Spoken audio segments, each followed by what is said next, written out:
大家好，我是诺基8阿呆，今天给大家带来全新诺基亚6第一时间的开箱上手视频。整整1年前 ，HMD Global 突然发布了诺基亚6安卓手机，标志着诺基亚智能手机以新的形式回到了我们身边。1年过去了，第2代全新诺基亚6相比第1代会有多大的提升呢？相信这个视频能给你答案。全新诺基亚6包装盒依然是过去1年来的风格，正面是又一张手牵手的照片，背景橙色呼应着全新诺基亚6机身的特征颜色。侧面是型号，视频里这台是工程机，包装盒写的是诺基亚6第2代，零售版可能会改为全新诺基亚6的说法。背面是手机的一些重要卖点，包括外观、处理器、屏幕、摄像头等。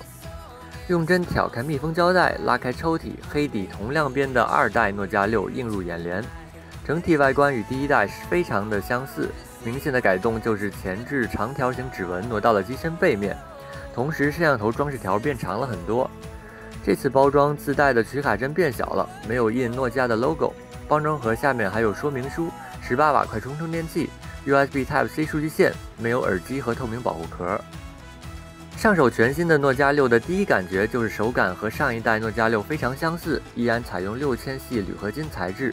CNC 一体成型技术，并且经过11小时的双色阳极氧化打磨而成，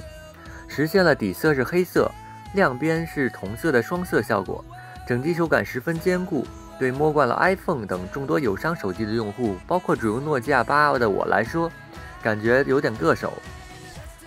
背面摄像头装饰条不明原因的非常长，导致背面的指纹传感器的位置相对靠下，食指需要向下弯曲才能够到。舒适性一般。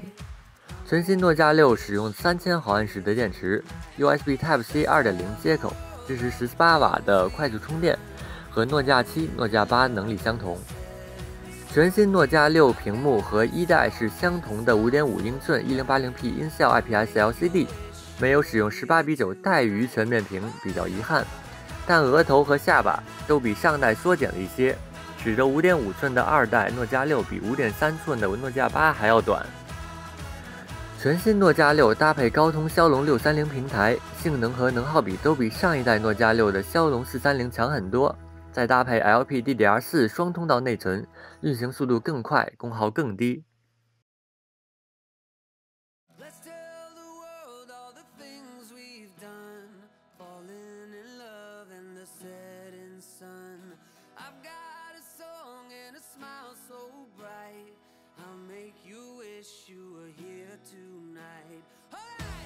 系统方面，全新诺基亚6出厂搭载纯净的安卓7.1系统，没有乱七八糟的预装应用，没有系统广告，系统简洁易用。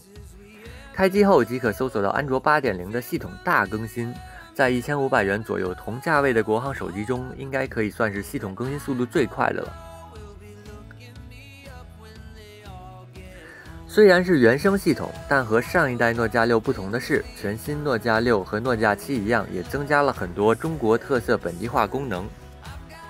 比如说导航键布局可以返回键和多任务键交换位置，支持长截图、卡片式短信、自动识别短信验证码、来电黑白名单等。自带桌面 Launcher 支持第三方主题图标包，配合使用诺基8梦影制作的诺基亚 Evolve 加图标包，诺粉信仰妥妥得到充值。主屏幕支持1级与2级菜单切换，还支持负1屏。负1屏中加入了微信、支付宝、快捷支付按钮，同时诺基亚6还加入了7屏指纹支付功能。全新诺基亚6搭载着基本相同的1600万像素主摄像头和前置800万像素广角镜头，并且支持诺基亚8、诺基亚7都支持的双视野拍摄功能。Ozo Audio 空间音频技术使得全新诺基亚6所拍摄的视频均拥有高保真空间环绕声音。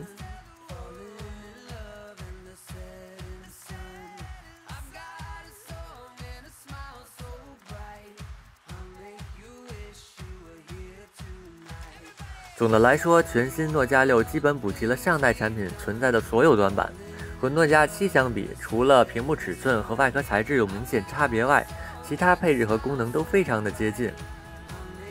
诺基亚7最新的价格也和全新诺基亚6只相差200元左右，性价比有明显的提高。希望诺粉，特别是之前说过诺基亚出安卓就买的诺粉，不要再等了，赶快入手。以上就是诺基8阿呆的全新诺基亚6开箱上手视频，谢谢观看，欢迎关注我，来诺基8讨论关于诺基亚的各种事儿，拜拜。